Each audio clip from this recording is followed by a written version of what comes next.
طلعوا الغاز اللي كان موجود هنا، الغسالة والنشافة اللي كانوا موجودات هناك طلعوهن برا على ايدي اليمين وغطوهن.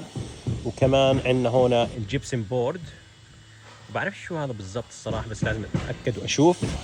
خليني اورجيكم الحمام. هذا هو شكل الحمام حاليا، هذا شكل السيراميك. شكل الضوء اورجيكم، هذا السيراميك اللي اخترته.